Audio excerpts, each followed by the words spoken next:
Let's talk about the syllabus of quantum mechanics.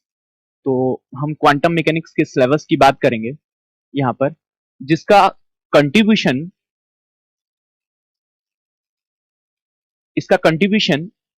अगर हम net की बात करें तो 25 से 35 मार्क्स का आउट ऑफ 200, और गेट में लगभग 10 से 15 मार्क्स का आता है आउट ऑफ 100। काफी इंपॉर्टेंट पेपर है CSI और गेट दोनों के पॉइंट ऑफ व्यू से। तो हम सबसे पहले इसके सिलेबस की बात कर लेते हैं, हमें यहाँ क्या क्या पढ़ना है। तो सबसे पहले हम बात करेंगे कि मैकेनिक्स तो हमने अपने स्कूल लेवल से ही पढ़ा हुआ है, क्लासिकल मैकेनिक्स। तो कौन कौन से ऐसे लॉज थे, कौन कौन से ऐसे एक्सपेरिमेंट्स थे जिनको क्लासिकल मैकेनिक्स के थ्रू एक्सप्लेन नहीं किया जा सका, जिसके लिए हमें नई थ्योरी, नई ब्रांच, फिजिक्स की नई ब्रांच की जरूरत पड़ी, जिसको हम क्वांटम मैकेनिक्स बोलते हैं। तो सबसे पहले स्ट्रक्चर क्या होगा यहाँ पर कि क्लासिकल मैकेनिक्स सबसे पहले क्या हुआ, फेल हुआ, कौन से एक्सपेरिमेंट में क्या क्या वो एक्सप्लेन नहीं कर पाया, उसके बाद कैसे क्वांटम मैकेनिक्स आया। और क्वांटम मैकेनिक्स में भी दो पार्ट हो जाते हैं, एक आपका है ओल्ड क्वांटम मैकेनिक्स और दूसरा है आपका न्यू क्वांटम मैकेनिक्स। तो अब ओल्ड क्वांटम मैकेनिक्स और न्यू क्वांटम मैकेनिक्स में क्या अंतर है, इसमें ओल्ड क्वांटम मैकेनिक्स में कौन से क्या इनका बेसिक स्ट्रक्चर क्या है, और न्यू क्वांटम मैकेनिक्स में क्या ऐसा नया चेंज कर दिया गया कि उसको नई ब्रांच बना दिया गया। ओल्ड क्वांटम मैकेनिक्स में क्या माना जाता है कि एनर्जी और आपका मोमेंटम दोनों क्या होते हैं, क्वांटाइज्ड होते हैं। मतलब E इज इक्वल टू आपका क्या होता है, एन एच केट ओमेगा और एन एच न्यू, और आपका जो एंड मोमेंटम जो होता है आपका P is equal to n h cut. ये दोनों क्वांटिटीज क्या होती हैं, क्वांटाइज्ड होती हैं। और न्यू क्वांटम मैकेनिक्स में क्या माना गया है कि न्यू क्वांटम मैकेनिक्स में हमने माना है कि कोई भी आपका पार्टिकल है उससे एसोसिएटेड एक वेव होगी। मतलब यहां पर क्या रखेगा, पार्टिकल डुअल नेचर रखेगा, मतलब वो पार्टिकल की तरह तो बिहेव ही करेगा, लेकिन साथ के साथ क्या करेगा, वेव नेचर भी रखेगा, जो कि क्लासिकल मैकेनिक्स के हिसाब से कंट्राडिक्ट करती है। क्योंकि क्लासिकल मैकेनिक्स में क्या होता था कि पार्टिकल और वेव दोनों क्या होती थी, बिल्कुल म्यूचुअली एक्सक्लूसिव क्वांटिटीज होती थी, उनका एक दूसरे के साथ में कोई रिलेशन नहीं होता। तो यहां पर क्या होगा, आपका particle will behaves like a wave,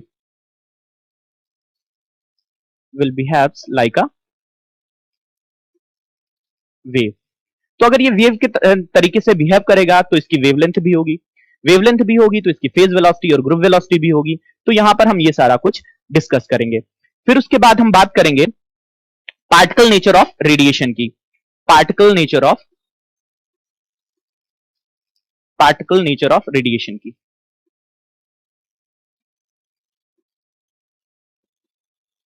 particle nature of radiation में क्या देखते हैं, यहां पर हमें इसको पार्टिकल नेचर ऑफ रेडिएशन में यहां पर हम देखेंगे कि जो आपका एनर्जी होगा वेव का, वो पार्टिकल की एनर्जी के इंटीजर मल्टीपल के बराबर होगा। जहां पर ई जो है आपका क्या है, एनर्जी ऑफ ए वेव है, एनर्जी ऑफ ए वेव, जो कि बराबर है एच न्यू के, जो कि क्या है, एनर्जी ही किसकी, फोटोन की। और फोटोन यहां पर कैसे ट्रीट किया जाता है, एज अ पार्टिकल। ये आपका क्या है, एनर्जी ऑफ फोटोन और पार्टिकल। तो ये हो गया आपका पार्टिकल नेचर ऑफ रेडिएशन। यहां पर भी जो है देखते हैं कि एनर्जी आपकी वेव की कैसे पार्टिकल के बराबर है। उसके बाद हम बात करेंगे फोटो इलेक्ट्रिक इफेक्ट की। फोटो इलेक्ट्रिक इफेक्ट आपका क्या होता है, जब हम क्या करते हैं, कोई रेडिएशन किसी मेटल सरफेस पर क्या करते हैं, गिराते हैं, तो उसके बाद उसकी सरफेस से हमें क्या मिलते हैं, एक इलेक्ट्रॉन, एग्जैक्टेड इलेक्ट्रॉन मिलते हैं, ठीक है ना। तो इसको हम, उन इलेक्ट्रॉन जो निकलते हैं उनको हम क्या बोलते हैं, फोटो इलेक्ट्रॉन बोलते हैं, और उनके थ्रू जो करंट हमें मिलती है उसको हम क्या बोलते हैं, फोटो करंट बोलते हैं। तो ये आपका फोटो इलेक्ट्रिक इफेक्ट के बारे में बात करेंगे हम यहाँ पर, काफी इंपॉर्टेंट है। यहां पर आपसे पूछा जाता है कई बार, गेट में जस्ट में पूछा जाता है कि स्टॉपिंग पोटेंशियल आपका कैसे कैलकुलेट किया जाएगा फोटो इलेक्ट्रिक इफेक्ट से, ठीक है ना। तो स्टॉपिंग पोटेंशियल वगैरह निकालने के लिए यहां पर हम बात करेंगे कैसे निकालते हैं, कैसे पता चलेगा। फिर उसके बाद बात करेंगे फोटो इलेक्ट्रिक इफेक्ट के बाद बात करेंगे कॉम्पटन इफेक्ट की।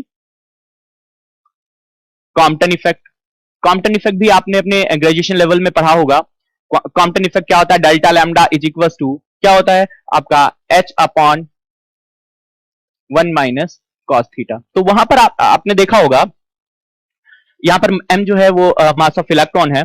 यहां पर आपने देखा होगा क्लासिकल मैकेनिक्स यहां पर क्या कहती है कि जब आपका कोई लाइट वेव आकर के अपर्चर से टकराता है तो स्कैटर्ड वेव यानी लैम्डा और लैम्डा डैश आपके दोनों क्या होंगे, बराबर होंगे। मतलब यहां पर अगर हम देखें डेल्टा लैम्डा क्या होगा आपका 0, और ये आपने पढ़ा भी होगा, इसको हम क्या बोलते हैं, रेले स्कैटरिंग बोलते हैं।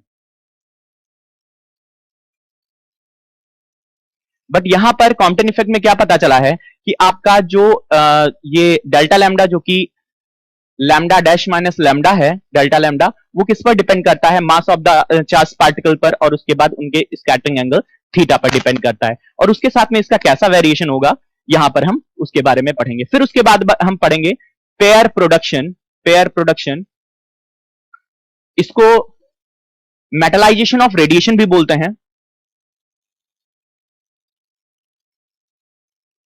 पेयर प्रोडक्शन के बारे में पढ़ेंगे, इसको मेटलाइजेशन ऑफ रेडिएशन बोलते हैं।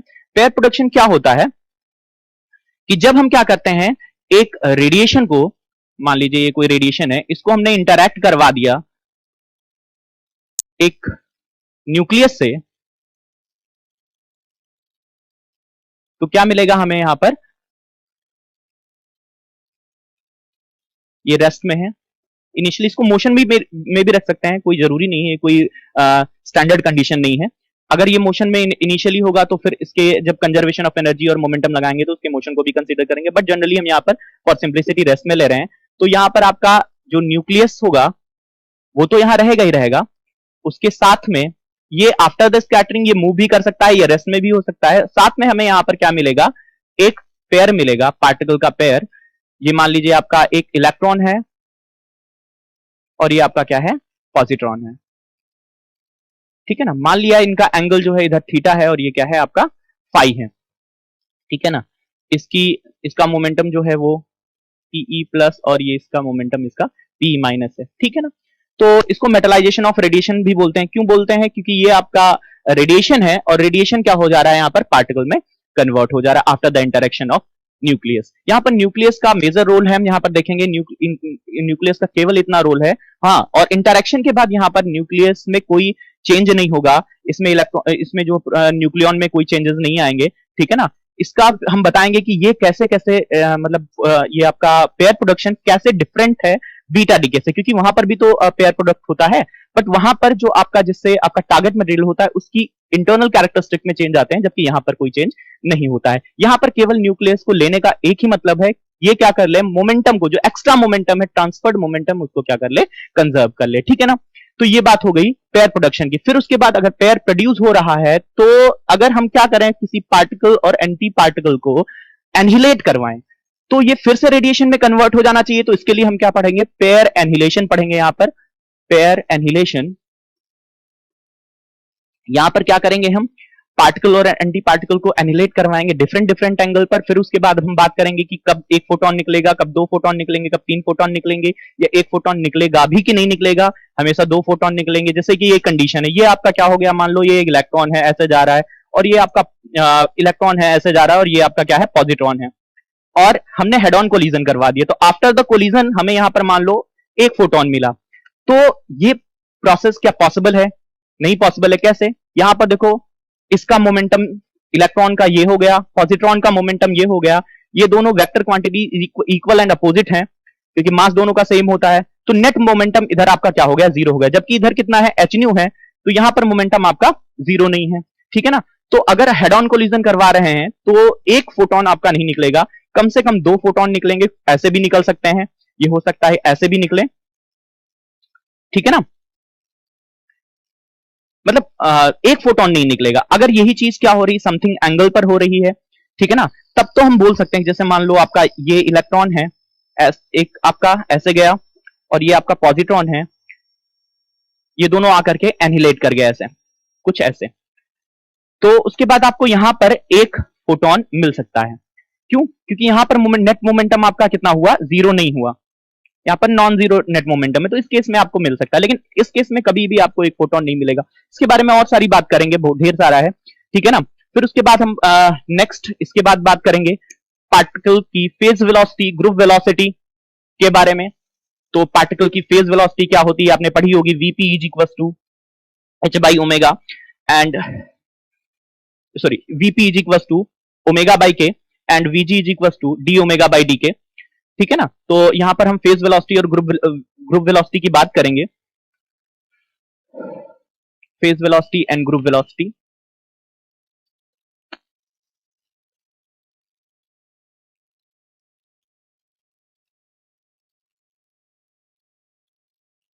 ये भी काफी इंपॉर्टेंट टॉपिक है गेट के पॉइंट ऑफ व्यू से।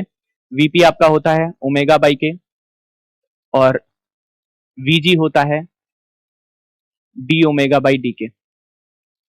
और फिर उसके बाद इनका वेव वेक्टर के साथ में, वेवलेंथ के साथ में क्या रिलेशन है, ये सारा कुछ हम यहां पर डिस्कस करेंगे। इसके बाद हम बात करेंगे हाइजेनबर्ग्स अनसर्टेनिटी प्रिंसिपल की, जो कि बहुत ही इंपॉर्टेंट टॉपिक है।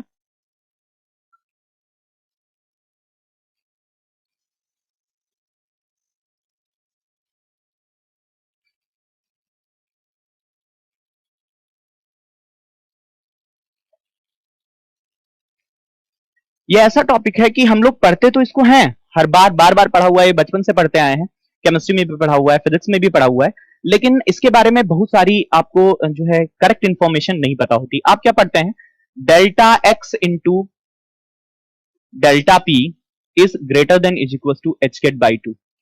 मतलब क्या होता है ये कि पोजीशन और मोमेंटम का प्रोडक्ट यहां पर एवरेज पोटेंशियल और एवरेज पोजीशन और एवरेज मोमेंटम का प्रोडक्ट क्या होगा, हमेशा greater than equal to H cut by two के बराबर होगा। मतलब अगर हमने पोजीशन किसी पार्टिकल के करेक्टली मेजर कर ली तो मिनिमम अनसर्टेनिटी जो होगी मेजरमेंट ऑफ मोमेंटम में, वो क्या होगी, एच गेट बाई टू के बराबर होगी। ठीक है। लेकिन अगर मैं कहूं कि नहीं, हम पोजीशन और मोमेंटम को या तो इसको ऐसे भी बोलते हैं कि it is impossible to determine that the exact value of position and momentum together at a definite time. But हम अगर बोलें कि मैं अगर आपसे कहूं कि नहीं, पोजीशन और मोमेंटम को एक साथ एक ही टाइम पर एक्यूरेटली भी मेजर किया जा सकता है, तो आपको लगेगा कि ये क्या बोल रहे हैं, क्योंकि हमने तो आज तक यही पढ़ा हुआ है कि पोजीशन और मोमेंटम को एक साथ मेजर नहीं किया जा सकता। तो देखिए क्या होगा, आपने जो पढ़ा हुआ है वो मैं ये नहीं कहूंगा कि गलत है, लेकिन हाँ अधूरा है। ये जो हम पढ़ते हैं delta x into delta p x is greater than equal to H cut by two होता, ना कि डेल्टा पी। मतलब अगर यहां पर हम लिखें delta Y into delta P Y, ये भी आपका क्या होगा, greater than equal to H cut by two होगा। Delta Z into delta P Z भी करेंगे तो ये भी आपका क्या होगा, एच गेट बाई टू के बराबर होगा। बट अगर हम बात करें यहां पर, मान लो हमने यहां पर लिखा delta P y into delta p x, तो ये क्या हो जाएगा, जीरो हो जाएगा। क्यों जीरो हो जाएगा, क्योंकि यहां पर यह बात नहीं बोली गई है कि पोजीशन और मोमेंटम सेम डायरेक्शन में सेम टाइम पर एग्जैक्टली हम मेजर नहीं कर सकते। यहां पर बोला जाता है जिस डायरेक्शन में आप पोजीशन मेजर कर रहे हैं उसी डायरेक्शन में मोमेंटम अगर मेजर करेंगे तो मिनिमम अनसर्टेनिटी जो आएगी वो एच गेट बाई टू के बराबर, कम से कम इतनी अनसर्टेनिटी आएगी। लेकिन यहां पर हम पोजीशन वाई में मेजर कर रहे हैं और मोमेंटम एक्स में निकाल रहे हैं, ये दो क्या है, बिल्कुल दोनों डिफरेंट डायरेक्शन है, तो हम इन दोनों को एक साथ में एक्यूरेटली एक ही टाइम पर एग्जैक्टली मेजर कर सकते हैं। ठीक है ना। तो ये थोड़ा सा और भी इसके बारे में बात करेंगे। हाँ, एक और चीज यहां पर हम बात करेंगे कि यहां पर हमने पोजीशन और मोमेंटम को ही क्यों लिया है, और कोई क्वांटिटी क्यों नहीं हो सकती, या और होती है तो कौन कौन सी क्वांटिटीज होती हैं, तो इनके बारे में हम बात करेंगे। एक्चुअल में यहां पर केवल पोजीशन और मोमेंटम की बात नहीं की जाती, यहां पर किन्हीं भी दो कैनोनिकली कॉन्जुगेट क्वांटिटीज की बात की जाती है। अब ये कैनोनिकली कॉन्जुगेट डायनामिकल वेरिएबल क्या होते हैं या कैनोनिकली कॉन्जुगेट क्वांटिटीज क्या होती हैं, इसके बारे में हम बात करेंगे। क्लासिकल मैकेनिक्स में आपको बताया जाएगा कि कोई भी आपका कैनोनिकली कॉन्जुगेट डायनामिकल वेरिएबल कब होता है, जब वो क्या करे, हैमिल्टन इक्वेशन ऑफ मोशन को सेटिस्फाई करे। हैमिल्टन इक्वेशन ऑफ मोशन के बारे में भी बात हम क्लासिकल मैकेनिक्स में करेंगे, बहुत डीपली बात करेंगे। लैग्रेंजियन और हैमिल्टोनियन का अच्छा खासा कंट्रीब्यूशन है आपके नेट में। ठीक है, साथ के साथ गेट में भी अच्छा खासा क्वेश्चन पूछा जाता है, प्लीज नोट इट डाउन।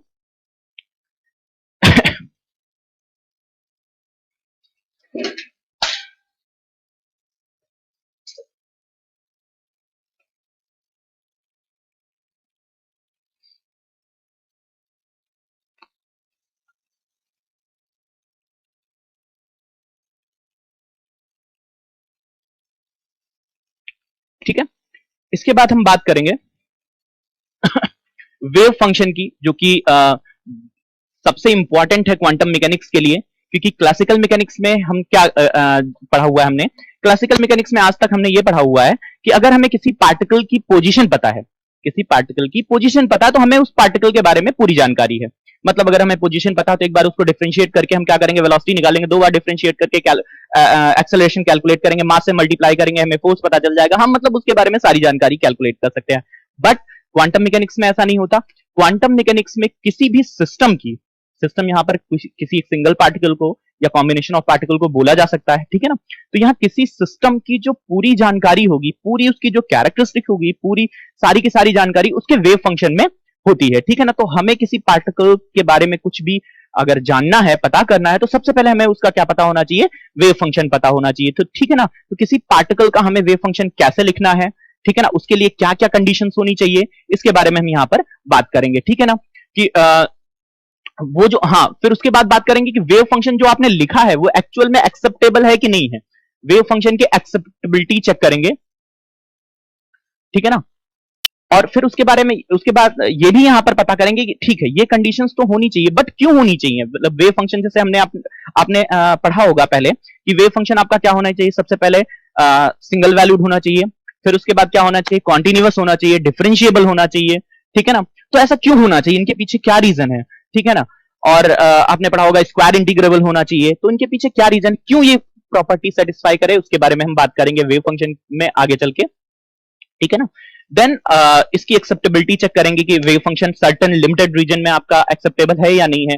फिर उसके बाद अगर वेव फंक्शन हमें पार्टिकल का वेव फंक्शन पता है, ठीक है ना, तो उसके बारे में हम तब तक कोई जानकारी नहीं निकाल सकते। जैसे वहां पर आपको क्लासिकल मैकेनिक्स में आपको क्या करना था, अगर आपको पार्टिकल का पोजीशन पता था और आपको क्या निकालना था, उसका वेलोसिटी निकालना था, फोर्स निकालना, कुछ भी निकालना था, तो आप क्या करते थे, क्योंकि वहां पर क्या होता है, सारे के सारे डायनेमिकल वेरिएबल क्या होते हैं, कॉन्टिन्यूअस होते हैं, तो आप वहां पर सिर्फ पोजीशन से ही निकालते चले जाएंगे। लेकिन क्वांटम मैकेनिक्स में ऐसा नहीं होता। क्वांटम मैकेनिक्स में क्या होगा, ईच डायनामिकल वेरिएबल के करस्पॉन्डिंग एक ऑपरेटर होगा, उस ऑपरेटर को आपको क्या करना होगा, आपके वेव फंक्शन पर आपको ऑपरेट करना पड़ेगा। देन वो ऑपरेटर क्या करेगा, आइगन वैल्यू इक्वेशन को सेटिस्फाई करेगा, तो जो वेव फंक्शन के साथ में स्केलर मल्टीप्लाई होगा वही आपका क्या होगा, आपके मेजरमेंट का रिजल्ट होगा। तो जैसे मैं यहां पर बात करूं, मान लो ये यहां पर आपके पास कोई ऑपरेटर है और ये किसी वेव फंक्शन पर ये क्या कर रहा है, ऑपरेट हो रहा है, ठीक है ना। और after the operation wave function आपका क्या रह रहा है, साई ही रह रहा है, और साथ में यहां पर मान लो एक कोई कांस्टेंट लैम्डा आ जा रहा है। तो ये आपका क्या है, ये आपका क्या बता रहा है, this is the act of measurement. ये क्या है आपका एक्ट ऑफ मेजरमेंट, मतलब आप कुछ भी निकालना चाह रहे हैं उसके लिए आपको क्या काम करना पड़ेगा, ठीक है ना। ये आपका क्या है, एक्ट ऑफ मेजरमेंट। ये आपका क्या है, रिजल्ट ऑफ मेजरमेंट। ये है आपका रिजल्ट ऑफ मेजरमेंट, ठीक है ना। और ये क्या है, state of the particle, state of the particle, ठीक है ना, स्टेट ऑफ द पार्टिकल। ध्यान रखना है, ये इक्वेशन आइगन वैल्यू इक्वेशन तभी कहलाएगी जब after the operation of the operator on the wave function का फॉर्म चेंज ना हो। अच्छा, ऐसा क्यों होना चाहिए, अगर मान लो वेव फंक्शन का फॉर्म चेंज हो गया तो क्या प्रॉब्लम आ जाएगी, कौन सी ऐसी दिक्कत आ जाएगी कि हम आपको जो है एक्यूरेट रिजल्ट नहीं फाइंड कर पाएंगे। देखिए, मान लीजिए आपका कोई पार्टिकल इस पोजीशन पर है, इसके कुछ कोऑर्डिनेट होंगे एक्स वाई जेड, ठीक है ना। आप मान लो यहां पर इस पार्टिकल की का मोमेंटम निकालना चाह रहे हो या इसकी एनर्जी निकालना चाह रहे हो, ठीक है ना। तो आप क्या करोगे, सिंपली एनर्जी ऑपरेटर को इस पार्टिकल के वेव फंक्शन पर ऑपरेट कर दोगे और देन उसकी आइगन वैल्यू जो आएगी वो आपको क्या मिल जाएगी, उस पार्टिकल की एनर्जी मिल जाएगी या मोमेंटम मिल जाएगा, वेव फंक्शन मिल जाएगा, जो भी ऑपरेटर आप ऑपरेट करोगे आपको रिजल्ट ऑफ द मेजरमेंट मिल जाएगा। बट अगर मान लो ये आपका पोजीशन चेंज होकर के जब आपने ऑपरेटर को ऑपरेट किया तब तो वो यहां पर था, बट जब आपका रिजल्ट आया तो पार्टिकल कुछ यहां पर पहुंच गया x dash y dash z dash पर। तो मतलब क्या हुआ, आप निकाल तो रहे थे एक्स वाई जेड पोजीशन पर उस पर्टिकुलर फिजिकल वेरिएबल की वैल्यू, बट आपको मिल कहां पर रही है, वो किसी दूसरे पॉइंट पर भी दूसरे पॉइंट पर मिल रही है, x dash y dash z dash पर, और हो सकता है इसके कहीं बीच में या कहीं अलग पर, मतलब इस पर्टिकुलर पॉइंट पर नहीं मिल रही, तो मतलब आपको एक्यूरेट रिजल्ट नहीं मिला ना। जैसे मान लो आपका क्या है, आपका ये particle in one dimension box है, यहां पर आप निकालना चाह रहे हो पार्टिकल, अगर आपके एन इज इक्वल टू 1 में है, ग्राउंड स्टेट में है, तो इसकी एनर्जी अगर आप निकालना चाह रहे हो तो आपको पता है एनर्जी कितनी होती है, E is equal to n square pi square H cut square upon 2m square होती है, राइट और रॉन्ग। तो एन इज इक्वल टू 1 में है तो एन इज इक्वल टू 1 रख देंगे तो एनर्जी कितनी मिल जाएगी, pi square H cut square upon 2m square मिल जाएगी। बट मान लो आपने जब एनर्जी ऑपरेटर वेव फंक्शन पर ऑपरेट किया तो वो यहां पर ना रह करके यहां पर हो गया ना, तो आपको इस स्टेट की एनर्जी थोड़ी ना मिलेगी, ठीक है ना। तो ये आपका क्या हो गया, आइगन वैल्यू इक्वेशन की बात हो गई, और यहां पर देखेंगे कि वेव फंक्शन के साथ में हमें कैसे डील करना है, ठीक है ना। फिर उसके बाद ठीक है ना, फिर उसके बाद ये तो पूरा बेसिक कैरेक्टरिस्टिक हो गया, स्ट्रक्चर बना कि अब हम क्या करने लायक हुए हैं कि कुछ एक्सपेरिमेंटल मेजरमेंट या कुछ ऑब्जर्वेशंस हम क्या कर सकते हैं, कैलकुलेट कर सकते हैं बाय दिस थ्योरी। ये बैकग्राउंड हो गया। अब किसी भी आप किसी भी ब्रांच, फिजिक्स की ब्रांच की बात करें तो क्या होता है, आप उसकी कुछ पॉस्टुलेट होते हैं उसके, जैसे आपके स्टैटिस्टिकल मैकेनिक्स के पॉस्टुलेट्स ऑफ स्टैटिस्टिकल मैकेनिक्स आपने पढ़ा होगा, ठीक है ना। तो वैसे क्वांटम मैकेनिक्स के पॉस्टुलेट्स हैं, 5 पॉस्टुलेट्स हैं, आपने पढ़ा होगा अपने कॉलेज लेवल में, ठीक है ना। आपके ग्रेजुएशन में या एमएससी में बताया गया होगा 5 पॉस्टुलेट हैं। तो इसके बाद हम बात करेंगे किसकी, पॉस्टुलेट्स ऑफ क्वांटम मैकेनिक्स की, पॉस्टुलेट्स ऑफ क्वांटम मैकेनिक्स की, ठीक है ना। पॉस्टुलेट्स ऑफ क्वांटम मैकेनिक्स में 5 पॉस्टुलेट्स हैं, आपने पढ़ा होगा। क्या पहला आपका है कि आपका पोजीशन कैसे निकालेंगे पार्टिकल की, आपका इसको बोलते हैं स्टेट ऑफ द सिस्टम। पहला पॉस्टुलेट है आपका क्या, state of the system, state of the system, ठीक है ना, कि कोई पार्टिकल अगर किसी स्टेट में है तो उस पार्टिकल की, उस सिस्टम का स्टेट हम कैसे निकालेंगे, ठीक है ना। ऐसे आपका दूसरा है, क्या कहते हैं उसको दूसरा है ऑब्जर्वेशंस एंड ऑब्जर्वेबल्स। दूसरा कौन सा है, observations and observable, observation and observables, ठीक है ना। तो हमें क्या निकालना है, ठीक है ना। और या ऐसे लिख सकते हैं, इसको बोल सकते हैं ऑब्जर्वेशंस, या ऐसे लिख सकते हैं इसको ऑब्जर्वेबल्स एंड ऑपरेटर्स, बेटर रहेगा। ऑब्जर्वेशन या ऑब्जर्वेबल्स एंड ऑपरेटर्स, ठीक है ना। कि मतलब आपका क्या होगा कि कौन सी क्वांटिटी के लिए कौन सा ऑपरेटर होगा और उससे के ऑपरेटर का क्या फॉर्म होगा। जैसे आपका पोजीशन ऑपरेटर क्या होता है, एक्स कैप होता है, ये सिंपली मल्टीप्लिकेटिव होता है। आपका मोमेंटम ऑपरेटर क्या होता है, माइनस आटा एच के डेल बाई डेल एक्स होता है, समझ में आया। ऐसे ही आपका क्या होगा, एनर्जी ऑपरेटर, वेलोसिटी ऑपरेटर, जो है सारे के सारे जितने भी डायनेमिकल वेरिएबल होते हैं उनके बारे में बात करेंगे, उनका ऑपरेटर फॉर्म क्या होगा इन पोजिशन स्पेस। हाँ ध्यान रखना, ये सारे के सारे पोजिशन स्पेस की बात हो रही है ऑपरेटर्स की। अगर हम यही चीज सेम क्वांटिटीज मोमेंटम स्पेस में निकालना चाहेंगे तो इनका फॉर्म बदल जाएगा, ठीक है, ठीक है। और पोजीशन आपने पढ़ाई होगा, मैथमेटिकल में ही बताया जाएगा आपको कि पोजीशन स्पेस से मोमेंटम स्पेस को कन्वर्ट करने के लिए क्या किया जाता है, आपको पता ही होगा। आप क्या करते हैं, फूरियर ट्रांसफॉर्म करते हैं, ठीक है ना। तो मोमेंटम यहां पर आप क्या करते हैं, स्पेस ट्रांसफॉर्मेशन के लिए फूरियर ट्रांसफॉर्म का यूज करेंगे, ठीक है ना। तो ये आपका हो जाएगा postulates of quantum mechanics. Then फिर उसके बाद क्या करेंगे, बात करेंगे हम पार्टिकल इन बॉक्स की या बाउंड स्टेट प्रॉब्लम की बात करेंगे, ठीक है ना। बाउंड स्टेट प्रॉब्लम में क्या होगा, अभी तक पार्टिकल क्या था, फ्री था, कहीं पर भी घूम रहा था, उसके बारे में हम जानकारी निकाल रहे थे, ठीक है ना। अब क्या कर रहे हैं, हम पार्टिकल को एक सर्टेन रीजन में बाउंड कर दे रहे हैं, ठीक है ना। तो अब ये बाउंडेशन कैसा होगा, जैसे मैं हूं, एक कमरा है, ठीक है ना, कमरे में बंद कर दिया गया तो मैं इसके बाहर नहीं पाया जा सकता। तो मेरा वेव फंक्शन जो होगा इस कमरे के अंदर, मतलब अगर आप क्या करोगे, इंटीग्रेट मतलब आप कैलकुलेट करोगे, तो जैसे मान लो ऐसे मूव कर रहा हूं मैं, तो किसी एक पोजीशन पर मेरा वेव फंक्शन तो कहीं ना कहीं मैं पाया जाऊंगा ना, तो टोटल प्रोबेबिलिटी मेरी क्या होगी रूम के अंदर, 1 हो गई। लेकिन अगर ये इस रूम से बाहर, अगर मान लो आपने लॉक कर दिया है और बाहर मुझे ढूंढ रहे हो, तो मैं तो नहीं मिलूंगा ना, तो मेरे पाए जाने की प्रोबेबिलिटी कितनी हो जाएगी, 0 हो जाएगी, ठीक है ना। तो अगर यहां पर हम बात करेंगे बाउंड सिस्टम की या पार्टिकल इन ए बॉक्स की, पार्टिकल इन ए बॉक्स की बात कर रहे हैं, तो यहां पर बॉक्स 1 डायमेंशन, 2 डायमेंशन और 3 डायमेंशन, तीनों में हम बात करेंगे पार्टिकल इन 1 डायमेंशन बॉक्स की, ठीक है ना। इसको बाउंड स्टेट प्रॉब्लम भी बोलते हैं।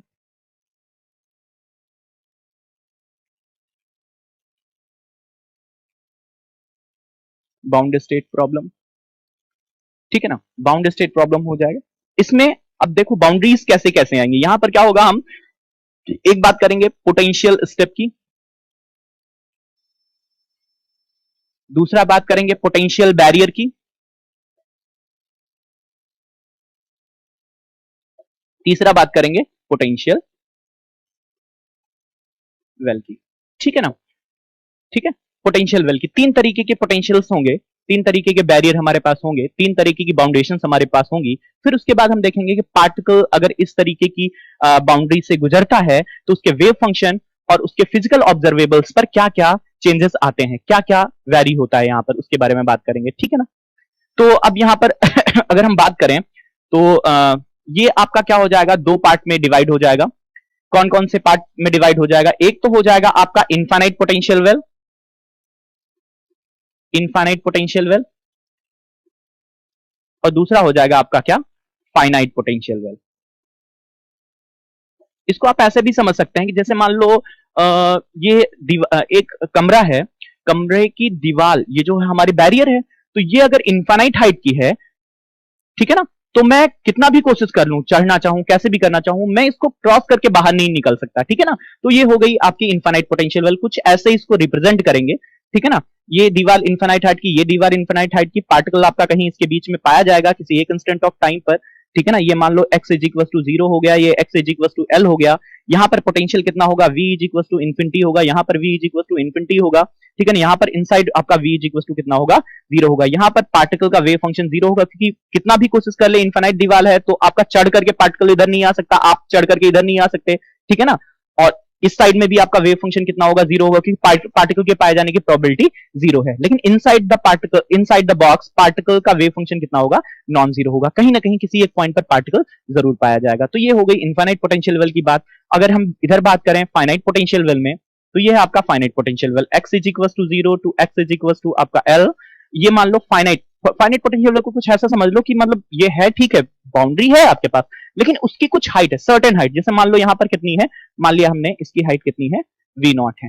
तो मतलब अगर आपके पास v नॉट से कम एनर्जी है, तब आप क्या रहोगे, बाउंड रहोगे, पार्टिकल जो है आपका क्या रहेगा, वेल के अंदर रहेगा। लेकिन अगर एनर्जी क्या हुई, वी नॉट से ज्यादा हो गई, तो उसकी मर्जी पर वो अंदर भी रह सकता है, वो क्या कर सकता है, बाहर भी आ सकता है। तो पार्टिकल को हम क्या करेंगे, फ्री कंसीडर करेंगे। यहां पर एक और इंपॉर्टेंट चीज की बात करेंगे, यहां पर एक केस होता है यहां पर टनलिंग का। टनलिंग का वो चीज इनफाइनाइट पोटेंशियल वेल में नहीं हो सकती, ठीक है। टनलिंग का केस हमेशा देखना आपका क्या रहेगा, फाइनाइट पोटेंशियल वेल में होगा। यहां पर क्या होता है टनलिंग में, और हाँ एक चीज और ध्यान रखना, टनलिंग का कॉन्सेप्ट जो है ये प्योर क्वांटम मैकेनिकल कॉन्सेप्ट है, ये क्लासिकल कॉन्सेप्ट नहीं है, ठीक है ना। टनलिंग कभी क्लासिकल मैकेनिक्स के कॉन्सेप्ट से कभी भी पॉसिबल नहीं है, ठीक है ना। टनलिंग हमेशा क्वांटम मैकेनिक्स में होगी, ठीक है ना। तो अभी यहां पर क्या होता है कि पार्टिकल जैसे यहां पर है अंदर, वैसे तो इसके पास इतनी एनर्जी नहीं है कि चढ़ करके मान लो निकल सके, लेकिन स्टिल देखा गया है कि इन रीजन में, इसको हम मान लेते हैं फर्स्ट रीजन, इसको मान लेते हैं हम सेकंड रीजन, और थर्ड रीजन ये मान लेते हैं, स्टिल हमने देखा गया एनर्जी भी इसकी वी नॉट से ज्यादा नहीं है, स्टिल यहां पर सर्टेन प्रोबेबिलिटी होती है कि पार्टिकल फर्स्ट और थर्ड रीजन में पाया जाए। तो अब चढ़ करके नहीं आ रहा तो कैसे आ रहा है भाई, दो ही तरीके से तो जा सकता है, अब कैसे जा रहा होगा, ये कुछ इसमें टनल छेद करके निकल जा रहा होगा, ठीक है ना। तो इसके बारे में हम डीपली बात करेंगे, कैसे टनल करेगा, टनलिंग की क्या कंडीशंस होंगी, और कैसे उसका वेव फंक्शन और एनर्जी या और उसके फिजिकल जो है पैरामीटर्स चेंज होंगे सेकंड रीजन में। हम और यहां पर बात करते हैं इनफाइनाइट पोटेंशियल वेल में, तो इनफाइनाइट पोटेंशियल वेल भी क्या हो जाएगा, दो पार्ट में डिवाइड हो जाएगा। ये आपका क्या हो जाएगा, asymmetric and symmetric potential well. ये क्या हो जाएगा, एसिमेट्रिक, और ये क्या हो जाएगा, symmetric potential well. Asymmetric potential well क्या होगा, एसिमेट्रिक पोटेंशियल वेल में जैसे ये वाला यहां पर हमने लिखा हुआ है, पोटेंशियल वेल बनाया हुआ है, यहां पर देखो आपका x इज इक्वल टू 0 से l है, इसकी लेंथ कितनी है, बॉक्स की लेंथ कितनी है, x is equal to 0 to x is equal to l। तो मतलब ये ओरिजिन के अबाउट जितना इसके लेफ्ट में उतना ही राइट में नहीं है ना, तो ये एसिमेट्रिक हो गया। अगर यहीं पर ये अगर माइनस एल बाई टू से प्लस एल बाई टू होता, तो ओरिजिन के अबाउट जितना इधर है उतना ही इधर है, लेफ्ट में जितना उतना ही राइट में है, तो ये क्या हो जाएगा, सिमेट्रिक पोटेंशियल वेल हो जाएगा। तो जैसे यहां पर मैं बनाऊं, तो ये आपका क्या है,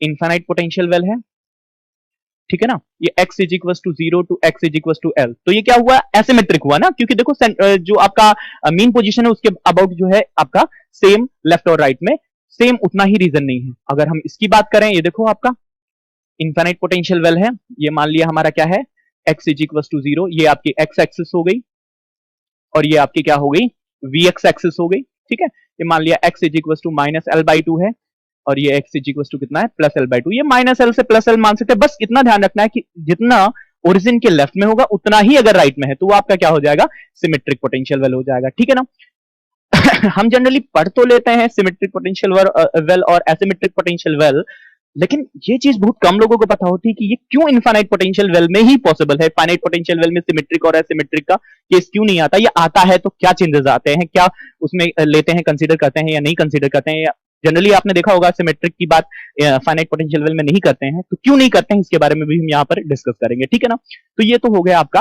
आपका पोटेंशियल वेल की बात। अब बात करें इसके बाद तो क्या होगा, इसके बाद हम बात करेंगे पोटेंशियल वेल हो गया, इसके बाद हम बात करेंगे हार्मोनिक ऑसिलेटर की।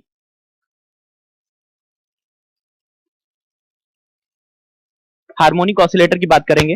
हार्मोनिक ऑसिलेटर जैसे आपने क्लासिकल मैकेनिक्स में पढ़ा होगा, किसी भी पार्टिकल का मोशन हार्मोनिक मोशन कब कहलाता है, जब आपका क्या हो, force is proportional to negative of displacement, ठीक है ना। और ये डिस्प्लेसमेंट एक्स क्या होना चाहिए, बहुत ही छोटा होना चाहिए, x is very very less than 1, ठीक है ना। एक्स की वैल्यू क्या होनी चाहिए, बहुत छोटी होनी चाहिए, तभी ये मोशन आपका हार्मोनिक मोशन कहलाएगा। तो सेम काम यहां पर भी होगा। हम क्या करेंगे, जैसे आपका सिंपल पेंडुलम है, ठीक है ना, सिंपल पेंडुलम को हमने क्या कर दिया, छोटा सा थोड़ा सा बिल्कुल स्लाइड सा डिस्टर्ब कर दिया, देन उसके क्या करेगा, पेंडुलम आपका मीन पोजीशन के अबाउट ऑसिलेट करने लगेगा। देन हम उसका क्या लिखेंगे, पोटेंशियल आपको पता ही है, आपने पढ़ा होगा क्लासिकल मैकेनिक्स में, v x is equal to half k x square, ठीक है ना। और यहां पर ऐसे हम क्वांटम मैकेनिक्स में लिखेंगे v x is equal to half m omega square x square, ठीक है ना। तो ये हार्मोनिक ऑसिलेटर की बात होगी कि ये आपका पोटेंशियल है। फिर देखेंगे कि आपका क्या होगा लीनियर हार्मोनिक ऑसिलेटर में, यानी हार्मोनिक ऑसिलेटर में देखेंगे कि इसका वेव फंक्शन हम कैसे लिखते हैं, इसकी एनर्जी कितनी होती है, ठीक है ना। ठीक है, तो ग्राउंड स्टेट में इसका वेव फंक्शन क्या होता है, फर्स्ट एक्साइटेड स्टेट में इसका वेव फंक्शन क्या होता है, और फिर इससे रिलेटेड पैरामीटर्स कैलकुलेट करेंगे, ठीक है ना। अब यहाँ पर हार्मोनिक ऑसिलेटर में भी दो पार्ट हो जाते हैं, दो तरीके के हार्मोनिक ऑसिलेटर की बात करेंगे। आपको पता होगा कि कौन कौन से होते हैं, एक होता है आपका आइसोट्रॉपिक हार्मोनिक ऑसिलेटर, आइसोट्रॉपिक, और दूसरा होता है एनाइसोट्रॉपिक, एनाइसोट्रॉपिक। तो नाम से ही क्लियर है, आइसोट्रॉपिक क्या होती है,